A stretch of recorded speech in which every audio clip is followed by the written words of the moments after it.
I am not a religious person, but I found God. I found him in the way that she carried herself, wearing confidence like a perfume, the Egyptian Nile, pulsing with each heartbeat, bringing everything to life. When I found God, he rolled off my tongue and through my teeth, filling the air around me as I uttered the words, "This is my best friend."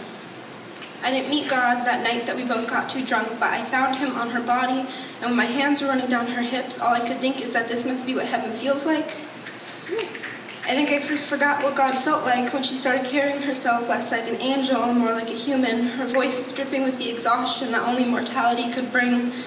I can remember how it felt to lose God that night when we sat in an empty parking lot, and silently she showed me her bruises.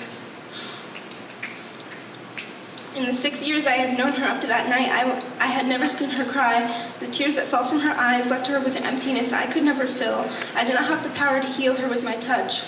I can't help but wonder if she lost God in all of those tears, forcing any remnants through her fingertips, gripping the steering wheel with white knuckles, denouncing her faith with the words, "I should get back to him now," as though pleasing him was one of the 10 Commandments and the consequences for breaking this law would result in a vengeance that would only be evident on the parts of her body that were not visible in public.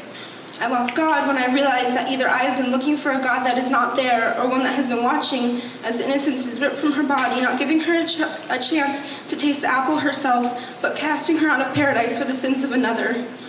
The answer does not matter.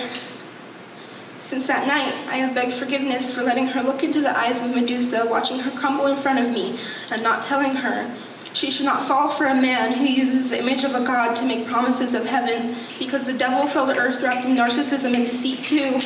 That the God she is looking for would not leave marks on her body, using his fists as some sort of holy justice for when his image fails him.